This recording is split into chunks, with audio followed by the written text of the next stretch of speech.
जी आपके पास हेमंत जी, जो घटनाक्रम है उस पर आपकी क्या प्रतिक्रिया है? वक्फ बोर्ड की बात पहली बार, सबसे बड़ी चीज हम यहां पर यह चर्चा जरूर करें कि 2014 से लेकर 24 तक नरेंद्र मोदी की सरकार ने एक भी ऐसे बिलों को जो कंट्रोवर्सी में रहे हैं, ऐसे बिल, इसको वो जेपीसी सिलेक्ट कमेटी कहीं इधर उधर भेजने की जरूरत नहीं समझे।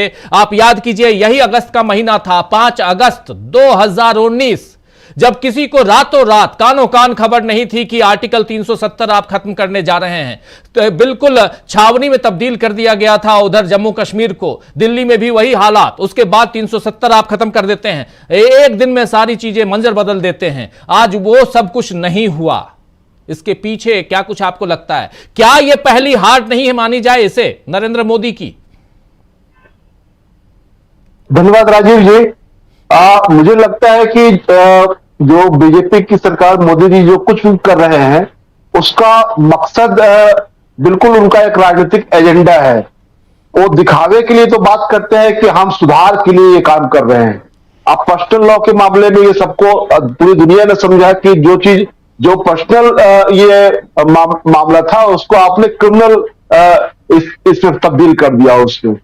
तो ये वहां जो आपका मकसद था, उसको अगर वक्फ बोर्ड के मामले में आप देखें तो आप यहां पर जो जितनी भी बातें कर रहे हैं, उन बातों में जो बातें साफ साफ दिखाई दे रही है कि एक तरह से लगता है कि आप वक्फ बोर्ड पर सरकार का कब्जा चाहते हैं। ऐसा नहीं कि वक्फ बोर्ड सरकार के नियंत्रण से बाहर है, लेकिन जिस तरह से जिला डिस्ट्रिक्ट कलेक्टर को जो आप अधिकार देना चाहते हैं कि वो अगर ये तय कर दिया कि ये संपत्ति वक्फ की नहीं है, तो वो तय हो जाएगी कि नहीं, ये वक्फ की संपत्ति नहीं है। तो और दूसरी बात ये है कि जो एक ऐसा मामला है जो किसी धर्म विशेष के लोगों के, ये सभी धर्मों के लोगों को ऐसा करने की छूट मिलती है कि वो अपने लिए समाज सेवा के लिए, अपने समाज के लिए अपना योगदान करें। तो ये इसमें क्या किसी को आप बाध्य कर सकते हैं कि नहीं आप समाज सेवा इस ऐसे करें? समाज सेवा का कोई तरीका उनके लिए आप तय कर दें कि समाज सेवा आपको ऐसे करना है। दूसरी बात यह है, एक और बात यह है कि इसको समझने के लिए आप इसको थोड़ा इसका दूसरा पहलू देखिए कि इनकी बात अगर मान ली जाए कि ये बहुत उसको ट्रांसपेरेंट बनाना चाहते हैं, जवाबदेह बनाना चाहते हैं, लेकिन जो इसके पैरेलल जो इनकी मीडिया है, और खासकर मेन स्ट्रीम मीडिया को मैं कोट करना चाहता हूं कि जो मेन स्ट्रीम मीडिया है वो इसको किस रूप में प्रचारित कर रहा है? वो इस रूप में प्रचारित कर रहा है कि जैसा वक्फ बोर्ड जो कोई ऐसी संस्था है जो जमीन हड़पने वाली संस्था है, किसी भी जमीन को वो वक्फ की संपत्ति घोषित कर दे और वो उस पर कब्जा कर लेती है। ऐसा है क्या? कानून उस साफ साफ वो कानून है कि वक्फ की संपत्ति, कोई व्यक्ति अगर अपनी संपत्ति वक्फ करता है या वक्फ बोर्ड की संपत्ति को अपने अधीन लेता है, तो जो सरकार की ओर से नियुक्त जो सर्वेयर है वो उसका सर्वे करता है, और सर्वेयर की रिपोर्ट वक्फ बोर्ड के पास जाती है, और वक्फ बोर्ड की जो रिपोर्ट है वो फिर सरकार के पास जाती है। उस रिपोर्ट के आधार पर गजट नोटिफिकेशन होता है, तब जाकर के वो नोटिफाई होता है कि वक्फ की जमीन है।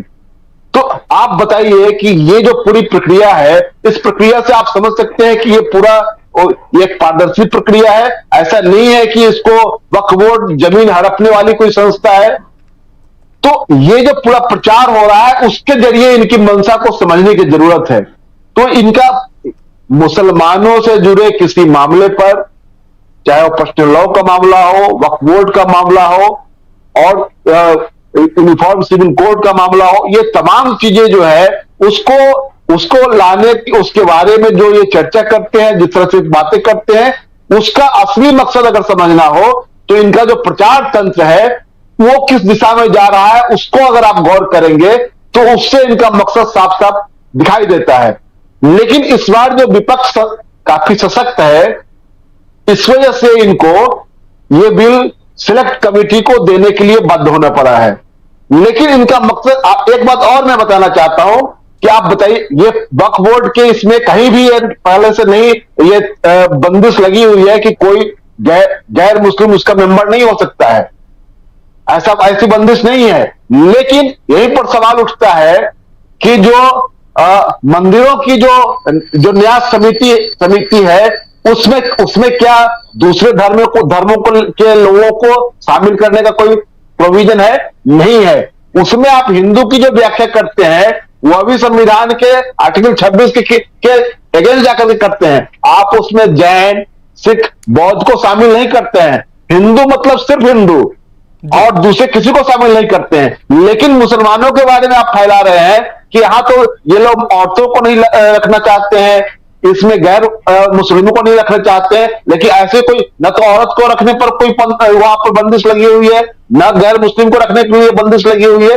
तो ये जो पूरा मसला है, ये पूरा मसला एक राजनीतिक मसला मैं मानता हूं और एक विवाद खड़ा करने का मसला है, जिसमें आप उसमें सुधार की जो बातें हैं, बहुत सारी चीजें हैं जो आप उसमें डिटेल में जाएंगे तो उसमें सुधार की ओर जाती ही दिखती है। लेकिन ये पूरा जो इनका इंटेंशन है, उसको जो मैं कह रहा हूं कि समझने के लिए जो इसके पीछे जो प्रचार जब चलता है, जो बैक टू बैक जो प्रचार चलता है, उस प्रचार पर जब आप गौर करेंगे और खास करके अपनी बात एक उदाहरण के साथ मैं अपनी बात खत्म करना चाहता हूं कि बिहार में गया जिले में जो महाबोधि मंदिर है, उस वो महाबोधि मंदिर बौद्धों का है, उसकी जो प्रबंध समिति है उसमें हिंदुओं का कब्जा है और वो लंबी लड़ाई चल रही है, अभी भी चल रही है और बीजेपी वहां पर लगातार नीतीश जी के साथ शासन में रही है।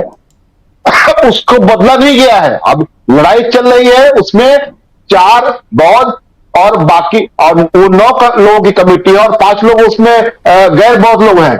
तो ये जो डिस्क्रिमिनेशन है, उसके जरिए आप देख सकते हैं कि किस तरह से ये जो इनका जो हिंदुत्व है कैसे काम करता है वहां पर, जबकि उसको लेकर कानूनी लड़ाई चल रही है, सरकार के पास में सब सारी बातें हैं, लेकिन उसको इन लोगों ने नहीं बदला है।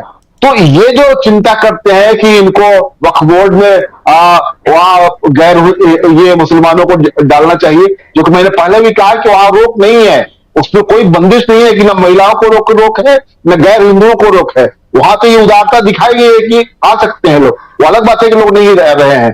तो ये मैं कह रहा था कि इनका जो ये हिपोक्रेसी जो है इनकी, वो महाबोधि मंदिर के जरिए आप समझ सकते हैं। जी राजीव जी। जी बिल्कुल बिल्कुल, बहुत सही उदाहरण आपने दिया है। बहुत कुछ अभी आने वाले समय में हम देखेंगे, लेकिन यहां से एक कदम पीछे खींचते हुए, एक पायदान नीचे गिरते हुए नरेंद्र मोदी की सरकार, यहां एनडीए की सरकार कहें तो बेहतर है, वो दिखाई दे रही है और विपक्ष की मजबूती साफ नजर आ रही है। राहुल गांधी अपना काम कर रहे हैं, विपक्ष के तमाम नेता राहुल गांधी का साथ देते हुए नजर आते हैं। उद्धव ठाकरे दिल्ली में हैं और आज सोनिया गांधी से मुलाकात के लिए गए थे। उनसे पहले आपने कल देखा कि उद्धव ठाकरे से शरद पवार मुलाकात करने इसी दिल्ली